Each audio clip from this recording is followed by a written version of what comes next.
Пилотът и екипът му били регистрирани под псевдоним, името на 10-годишната му дъщеря Мерцедес. Фатален инцидент от 1900 година на изкачването на хълма Ля Тюрби кара Еленек да настоява за създаването на по-бърз и по-лек автомобил. Новите спортни и състезателни коли с 35 конски сили били първите с името Мерцедес. С ниско разположения си център на тежестта, с радиатора тип восъчна пита и мощния двигател, днес той е разглеждан като първия модерен автомобил. Колите на Мерцедес, използвани в седмицата на високите скорости през 1901 година, стават непобедими във всички категории. Автомобилът и собственикът му се превръщат в новината на времето. Пол Маяен, генерален секретар на Френския автомобилен клуб, е дълбоко впечатлен от успехите. Той пише за състезанието: "Влязохме в ерата на Мерцедес." През март и април са пуснати два модела – 12-16 и 8-11 конски сили. Допълнителните разпоредби на Еленек карат фабриката на Даймлер в Канштадт да работи с пълния си потенциал. На 23 юни 1902 името Мерцедес се явява като търговска марка, последвано от законна регистрация на 26 септември.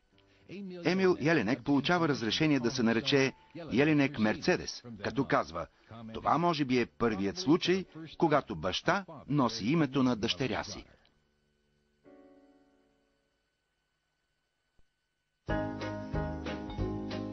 След сливането на някогашните конкуренти Бенц и Даймлер през 1924, най-напред са модернизирани предлаганите модели. Привлекателно, но преди всичко ефтино превозно средство е основна цел на програмата за продажба на състезателни коли през 20-те години, които са белязани от криза.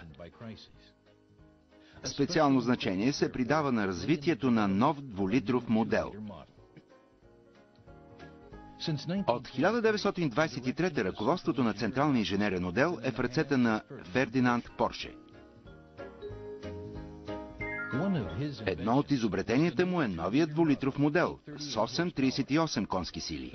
Първата цифра означава кубиците, а втората определя действителната възможност на двигателя.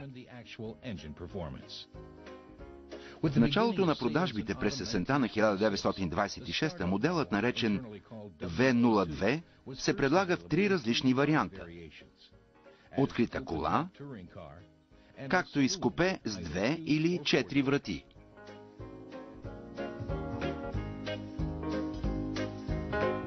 Моделът 838 има незабавен успех. Само през 1927 година продукцията му е двойно по-голяма от цялата продажба на предишни години на Мерцедес, Бенц и Мерцедес-Бенц.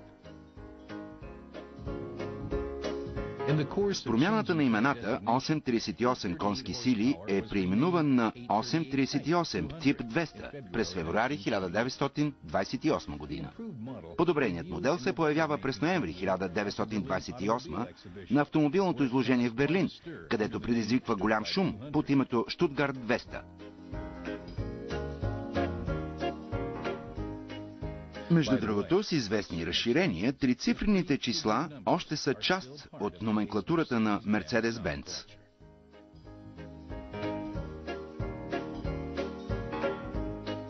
Шестцилиндровият двигател на 828 има висок потенциал и е прототип на множество механизми през следващите 20 години. Един от тях е 1050 конски сили, тип Штутгарт 260, известен като V11. Тази нова 2,6 литрова кола трябва да запълни нишата в програмата за продажба, а това иска по-добро изпълнение на същата цена.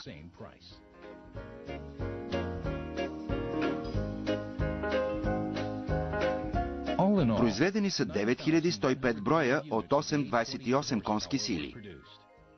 Модел Штутгарт 200 е произведен 6452 пъти, а от завода са изкарани 6757 броя от Штутгарт 260.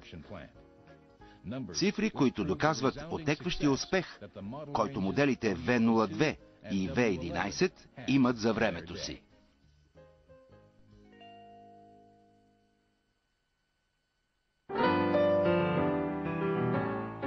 Модел S на Mercedes-Benz, познат като V06, е разглеждан като една от най-отличителните спортни коли на 20-те години.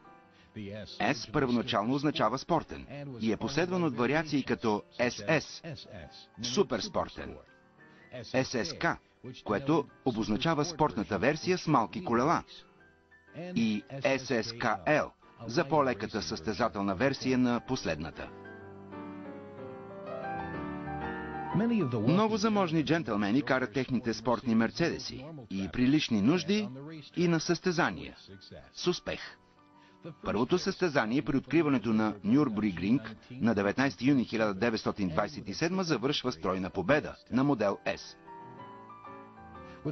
С ССК добре известният Трудов Карачола печели Клаузен Пас Ренен през август 1930, а става също и европейски шампион по планинско изкачване.